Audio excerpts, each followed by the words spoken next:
The restaurant was dimly lit, the soft hum of chatter blending with the gentle clinking of wine glasses. I sat at a secluded corner table, a small flickering candle casting shadows over the untouched meal before me. My phone screen glowed with my daughter's last message. "Sorry, Mom. Work emergency. I will make it up to you, I promise." I sighed, trying to convince myself that it was understandable. She was busy. She had responsibilities. But as I lifted my gaze, my breath caught in my throat.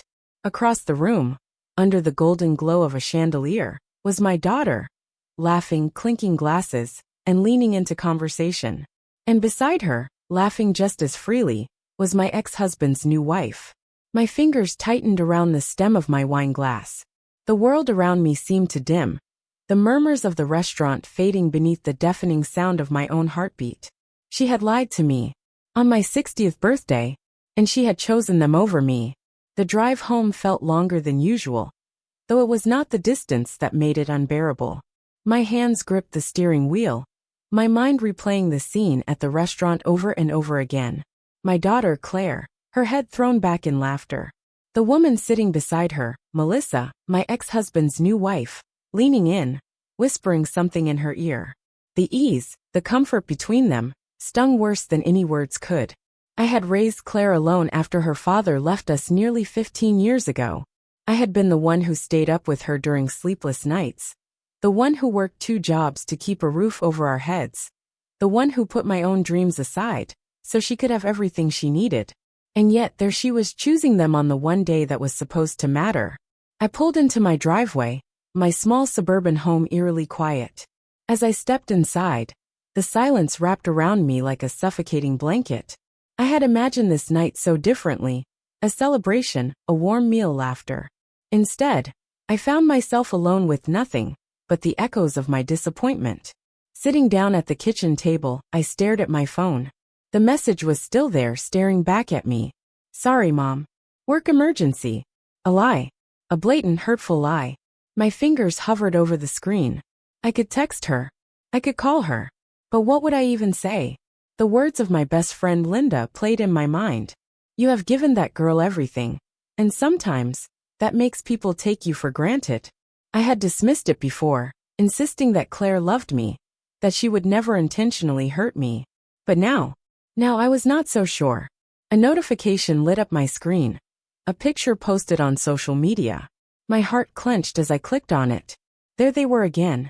Claire, Melissa, and my ex-husband, Thomas, all smiling together at the same restaurant where I had sat alone. The caption read, "Family is everything." A bitter laugh escaped my lips. Family is everything. I had thought that too. But perhaps I was the only one who still believed it. The night passed in restless silence. Sleep eluded me, replaced by an endless loop of questions I could not answer. When had things changed? When had Claire started keeping secrets from me? I had always believed we were close. Had I been blind? By morning, the ache in my chest had settled into something heavier, something resembling resolve. I would not let this fester in silence. I needed to know the truth. Claire's apartment was in a trendy part of town, a far cry from the modest home where she had grown up. I had never minded the distance between us, not until now. As I pulled up outside, I hesitated for a moment before stepping out of the car. My hands felt clammy. It had been a long time since I had felt this nervous about speaking to my own daughter. When she answered the door, her face shifted from surprise to discomfort in an instant. "Mom, what are you doing here?" I studied her expression, looking for any trace of guilt. There was none, just the faintest flicker of irritation, as if my presence was an inconvenience. "Can I come in?" My voice was calm, measured. I would not let emotions cloud this conversation, not yet. She sighed and stepped aside. Of course. Her apartment was neat, minimalistic. A bouquet of fresh flowers sat on the dining table, a remnant of last night's celebration, no doubt. I turned to her. "I know you were not at work last night, Claire." Her lips parted slightly, but she did not rush to deny it. That more than anything confirmed what I already knew. "I was at the restaurant," I continued, watching her carefully. "I saw you. With Melissa. With your father." She exhaled sharply, rubbing her temples. "Mom, why?" My voice wavered, despite my best efforts. Why would you lie to me? Her arms folded over her chest. Because I knew you would react like this. My stomach twisted. Like what, Claire? Hurt? Betrayed? Do you even understand what last night meant to me? She groaned. Of course I do. But it is not that simple. Dad invited me. And Melissa has been trying to. She hesitated, searching for the right words. She has been trying to make things better. Better? I repeated, incredulous. For whom? For everyone. She gestured vaguely, frustration creeping into her tone. I know how you feel about Dad and Melissa, but they are part of my life now. I wanted to keep the peace. I felt something inside me crack. Keeping the peace means lying to me? Means celebrating with them while I sit alone on my birthday? She shifted uncomfortably, but held my gaze. I was going to come by today, Mom. I shook my head. You just what? Silence stretched between us. Finally, she sighed. I did not want to choose. Her words landed like a slap. But you did choose, Claire. You just did not choose me. Tears stung at the back of my eyes, but I would not let them fall. I turned toward the door, swallowing the lump in my throat. I will not keep you. Enjoy your flowers. I did not wait for her response. I walked out, closing the door softly behind me. The morning sun was blinding as I stepped outside, but the warmth did not reach me. Claire was my daughter, my only child, and for the first time in my life, I wondered if I had lost her for good. The drive home felt hollow. My hands gripped the wheel, my knuckles white, but my mind was a storm of emotions: anger, heartbreak, disbelief. I had spent decades raising Claire, loving her unconditionally, yet last night, she had chosen them over me. And her excuse? She had not wanted to choose. I pulled into my driveway and sat there, staring at the dashboard. The silence was deafening. In my heart, I had always known Claire wanted a relationship with her father, despite everything he had done. I had never stopped her. I had never spoken ill of him. But I had never imagined a day would come when I would be the one left out, discarded like an afterthought. A vibration from my phone pulled me from my thoughts. Claire's name flashed on the screen. I hesitated before answering. Hello. There was a pause. Then a soft sigh. Mom, I am sorry. The words were there, but they lacked weight. For what, Claire? My voice was measured, but the hurt seeped through. For lying? For celebrating my birthday with your father and his wife? Or for getting caught? Another pause. That is not fair. I let out a bitter laugh. Fair? You want to talk about fair? My fingers tightened around the phone. Do you have any idea what it felt like, Claire? Sitting alone while my only child was off celebrating with the man who abandoned us. She exhaled sharply. I did not think it would hurt you this much. My heart clenched. Then you do not know me at all. There was silence on the other end. For the first time, I wondered if there were things Claire had never told me. Things about how she saw our life, our past me. I love you, Mom, she said finally. That has never changed. Love is not just words, Claire. My voice trembled. It is actions. I know. She sounded tired. That is why I want to fix this. I closed my eyes. I wanted to believe her. I needed to believe her.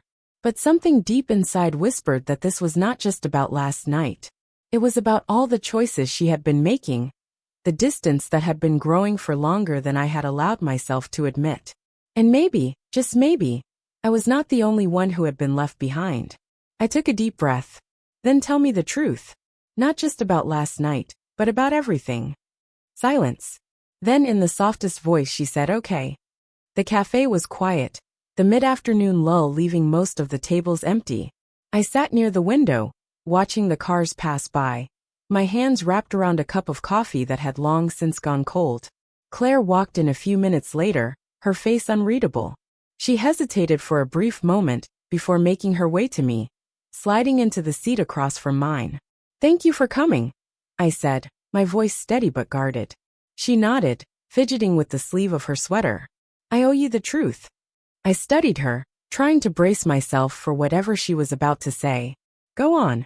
She exhaled, folding her hands on the table. Mom, I never wanted to hurt you. But things with Dad and Melissa, they are not what you think. A bitter chuckle escaped me. Oh, because from where I stood, it looked like a lovely little family celebration. Claire winced. I know. And that is why I lied. I thought it would be easier. I leaned forward, my voice softer now. Easier for whom, Claire? She met my gaze, something raw in her eyes. For me. I have spent so many years caught between you and Dad. I thought that if I kept things separate, I could keep the peace. I sighed. Claire, I never asked you to choose between us. I know, she said quickly. But it always felt like a choice.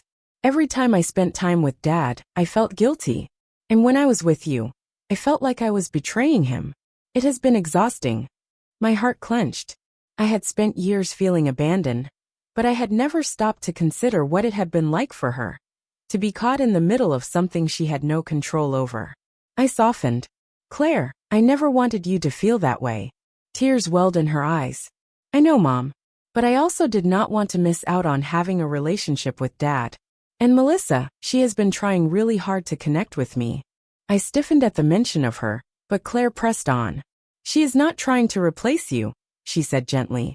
I promise. But she is part of my life now. And whether I like it or not, so is Dad. I swallowed the lump in my throat. And where does that leave me? Claire reached across the table, taking my hand. Right here, Mom. Where you have always been. A tear slipped down my cheek, and for the first time since that night, I felt the weight of my hurt begin to shift, just a little. It was not a perfect resolution.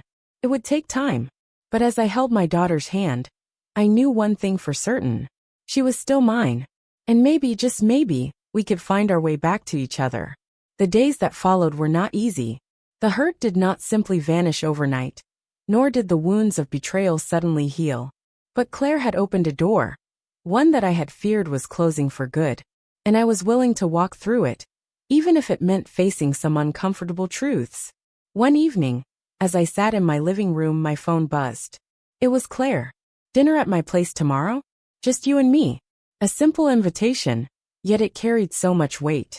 It was an olive branch, a chance to rebuild, to understand each other beyond the pain of that night. When I arrived at her apartment the next day, she greeted me with a warm but hesitant smile. The dining table was set, candles flickering softly, and the smell of roasted chicken filled the air.